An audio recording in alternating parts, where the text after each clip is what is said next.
Brought to you by JMR Rentals, professional digital cinema and broadcast equipment rentals in Brooklyn, New York. JMRNY.com.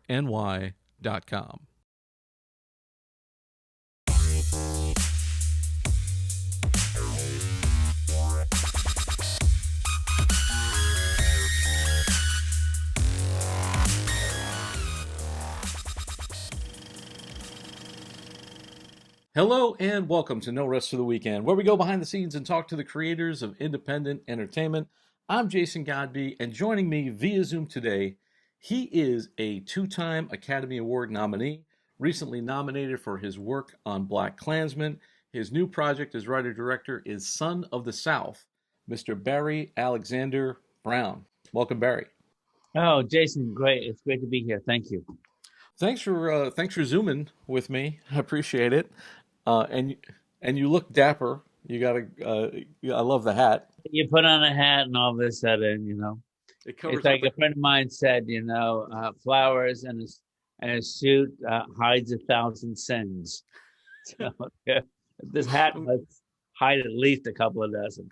Well, everybody's got the COVID haircut, so it's, some of us haven't been to a barber for a while.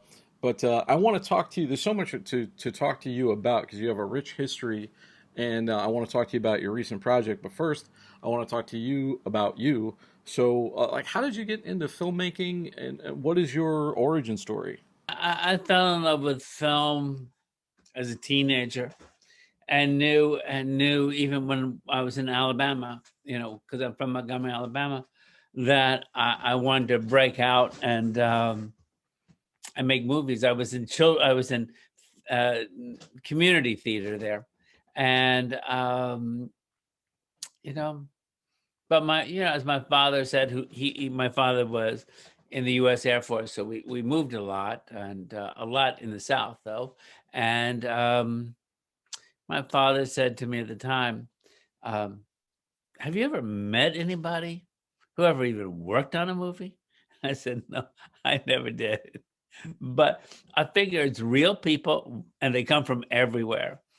And I don't know, I had a love for it, and I just had to go after it. It was the only thing I can say. I just had to go after it, and I really didn't feel like I had any other choice. I didn't feel like I had any other choice. This is what I had to do, and I expected to fail at it, actually. Do you remember what was your first real job that you got in the movies and kind of Oh, nobody would hire me. Nobody would hire me. Well, No, obviously somebody hired you because you've been no, working on it for a nobody long hired time. me. The person who hired me was myself. I met Glenn Silver, who was trying to make this documentary in Madison, Wisconsin, about the anti-Vietnam War movement, and this was in the latter part of the '70s. And and I thought, okay, this is at least I'll be working on something. So I went out to Madison, and and we ended up co-producing and co-directing the film together. And I also did a lot of the film research for it, and it gave me the facility of working with film and working on a steam bed, which was great for me. A handful of years later, when friends of mine actually asked me to start editing. So actually, nobody hired me. Nobody hired me. I hired myself, and that was really my film school. And from that movie, The War at Home, I had a little bit of a career. For a while now, you've done a lot of work with Spike Lee. You're actually the second Spike Lee adjacent person that we've had on the show. Who was the first? We had Stefan Bristol. He was Spike's assistant on BlacKkKlansman, and he wound up directing See You Yesterday. But it's great to have you because you've worked on so many great films. BlacKkKlansman, you got nominated for an Academy Award, but you also worked on projects like Do the Right Thing. The list of Sure, Malcolm X, 25th Hour, He Got Game, Summer of Sam, Inside Man, and a whole host of other things that people would like, but they're smaller projects. Can I ask you just about that experience a bit and kind of your work as an editor, working with people like him, and how that kind of informed you as a director? Oh, well, I mean, as an editor, I mean, I never thought of myself as an editor. It was Spike and my other friend Mira Nair who really recognized I had a talent for it. Um, but you know, and I didn't want to go into it for a long time, but it was an incredible gift for me because you make a film. They say you make a film three times: when you write it, when you direct it, and then when you edit it. And so, you learn so much about filmmaking in the editing room. You learn about pace, you learn about dialogue. If you're really paying attention, you learn about dialogue, and you come to really respect actors, and you also respect what it takes to go into a production to make it happen. Spike is just a master at being on top of the organization of a production, and really going in every day and knowing what he wants to get and getting it. You know, and making the day. And so, working with somebody like that for years, and there was many times he had me come on to be the second unit director. It's just a great training ground, so that I can come out and do something like Son of the South, and feel really on top of it. I wanted to ask you about that because this seems like a really poignant movie, especially now. You got some great people in the cast. It's about a subject matter. It's a period piece, but yet, sadly, it's still very poignant today. Tell me a bit, just for those who are unfamiliar, haven't seen the trailer or anything like that. Just give me like a little bit about the film and kind of how it came about.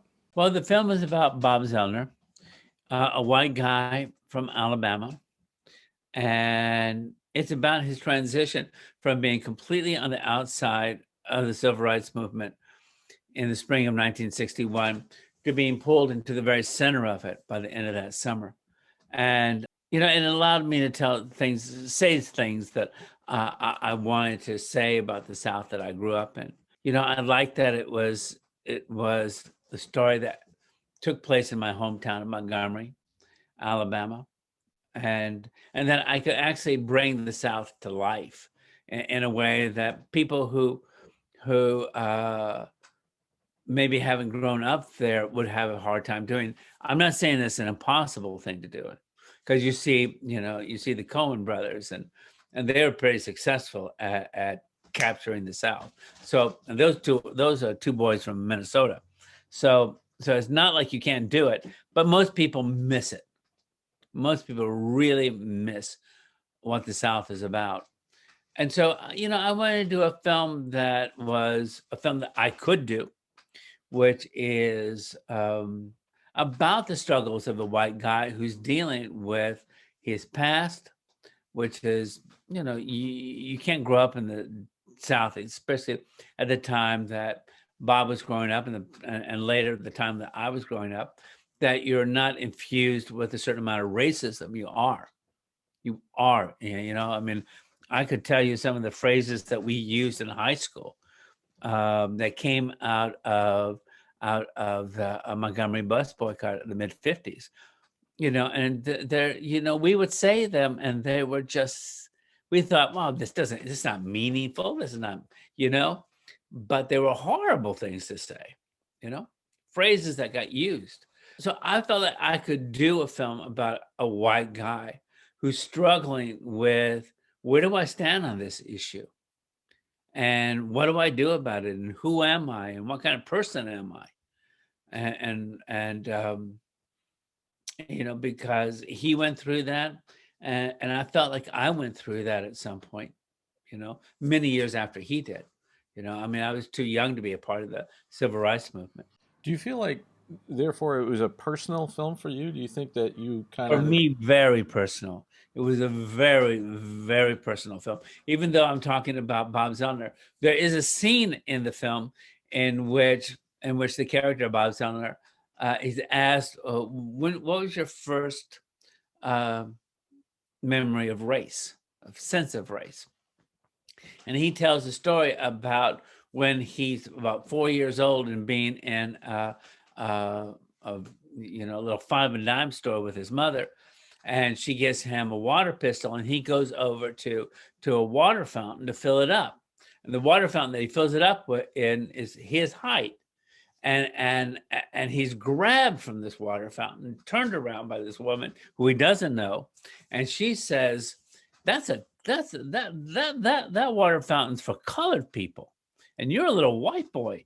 You can't be drinking from the colored water fountain. Well, that did not happen to Bob. That happened to me.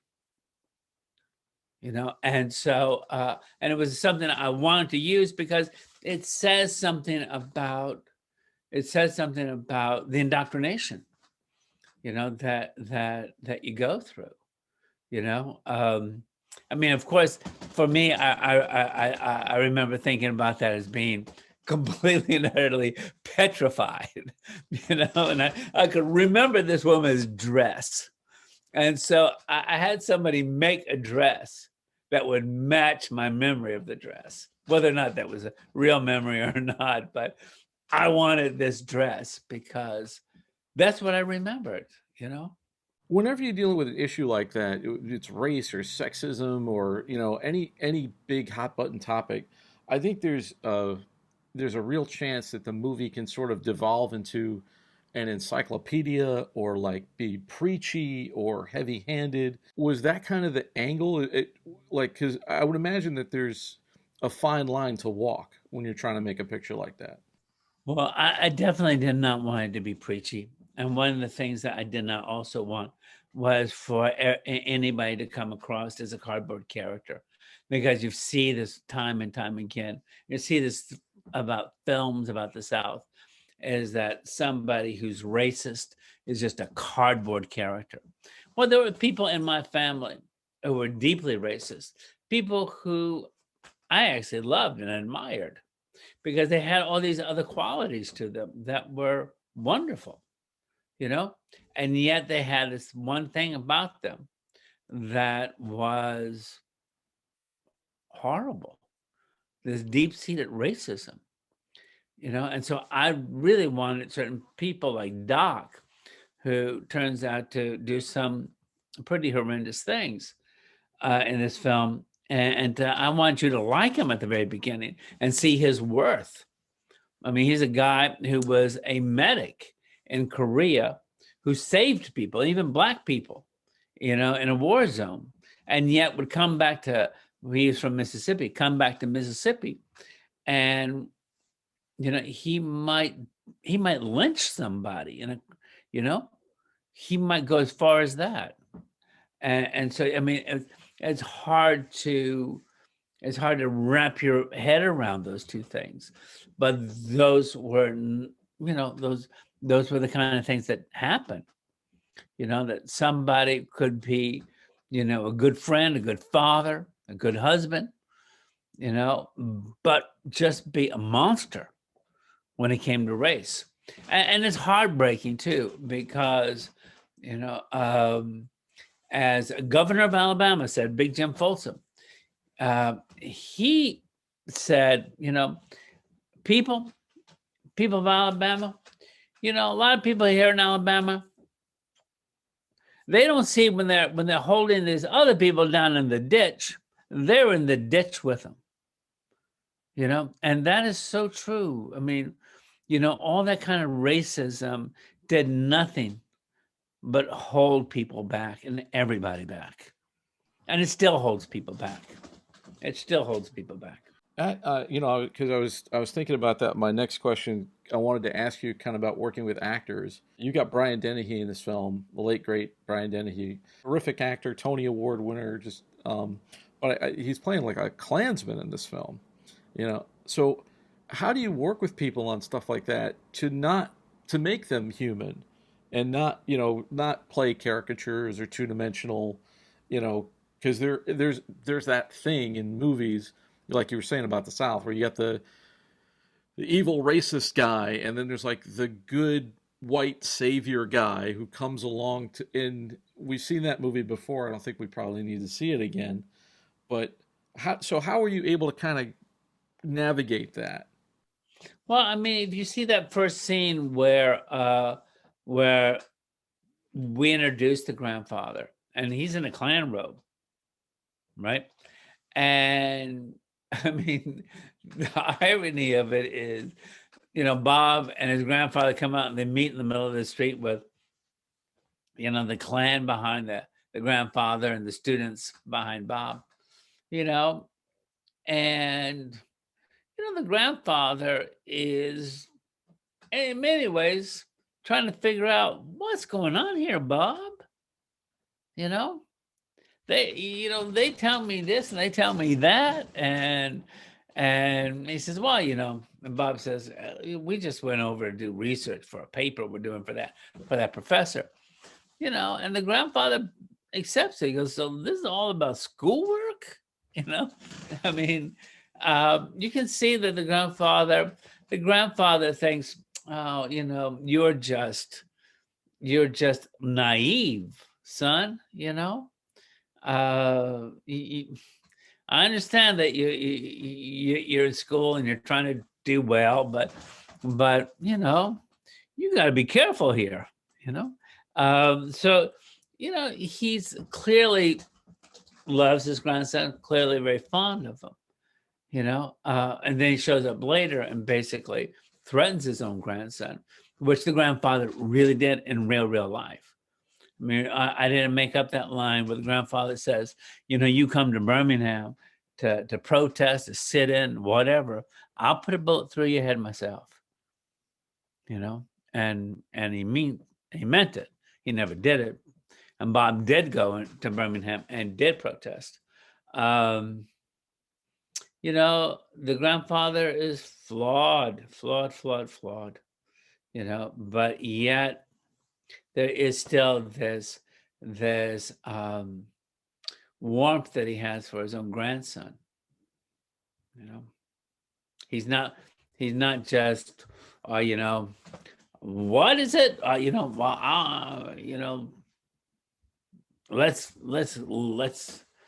Let's get him. It's not like that, Well, I would think when you're dealing kind of with real people too, you've got that backbone of the real history that can save you as well, so that you kind of don't overwrite people or write yourself into a corner by, oh, this guy's so evil. There's nothing to redeem that character, you know? Were there particular moments or things that when you're working on them, did you guys rehearse a lot and go over the material so that there were no surprises? Or I had such a great cast that that a lot of the rehearsal really happened right there on the set before we shot. But it was a great cast with really many very talented actors. drop some names for those who are unfamiliar of people in the cast. Lucas Till plays Bob Zellner, and Lucy Hale plays his college girlfriend, Carol Ann. And Lex Scott Davis plays Joanne, who is young African-American woman who he meets in the middle of a riot. Dexter Darden plays John Lewis, beautifully, gorgeously plays John Lewis. Julia Ramone plays Virginia Durr. Virginia Durr and her husband, Clifford Durr, were real heroes of mine. They lived in Montgomery. They were both white, both from well-to-do Southern families, aristocracy, really, and but their hearts were always in the right place. It was Rosa Parks who called.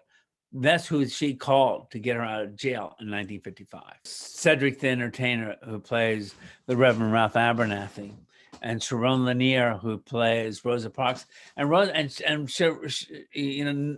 people won't know Sharon, but she's a terrific actress.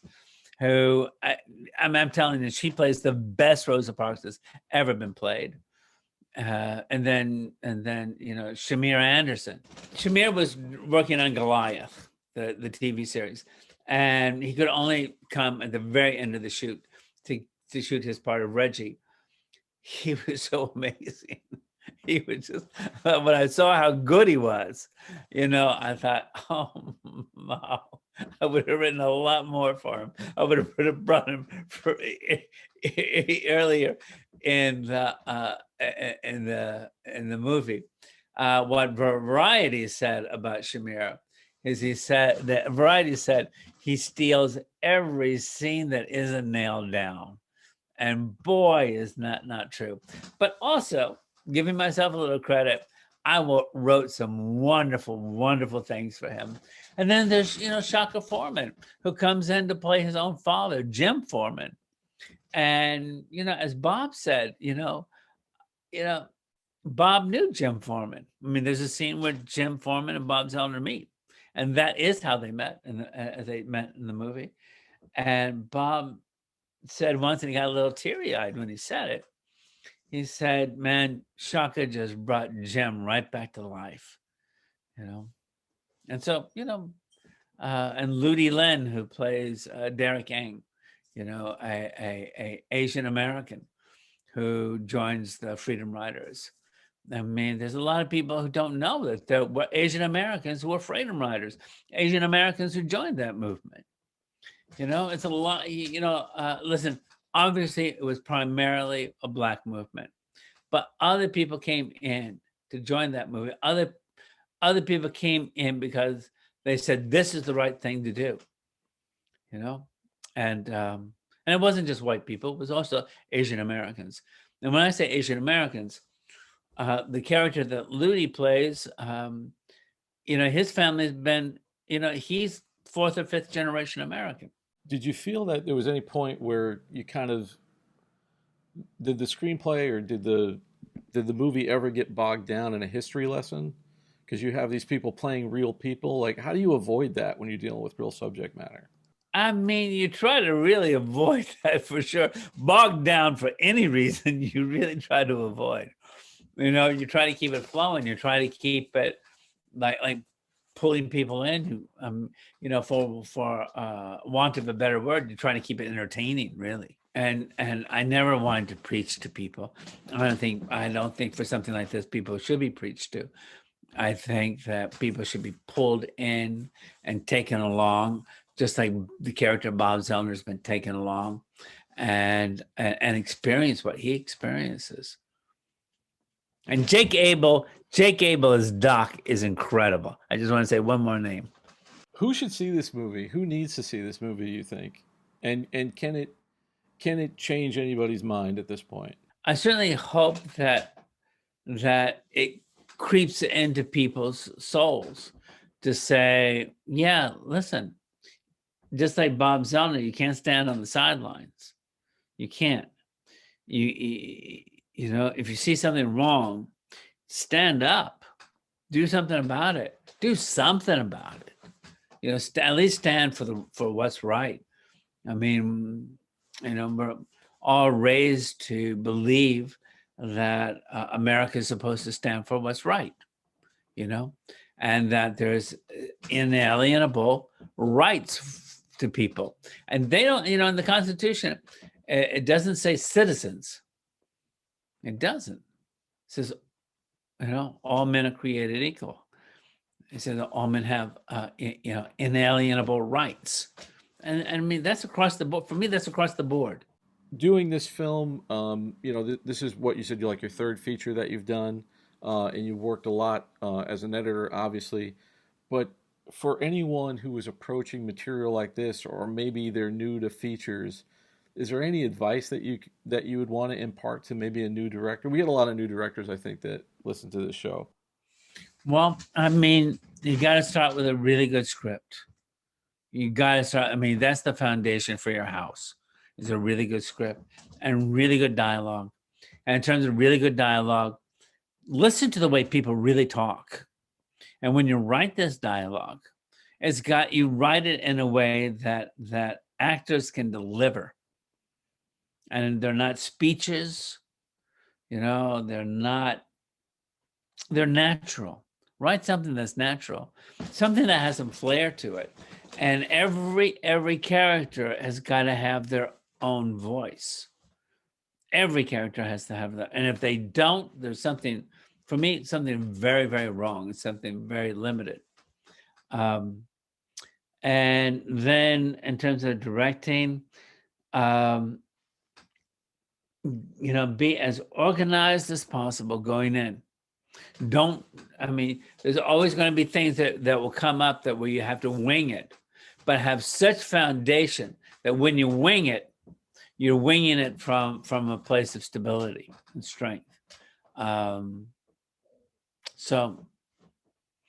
also you got to have in mind that all the things you're shooting to be able to edit in the editing room,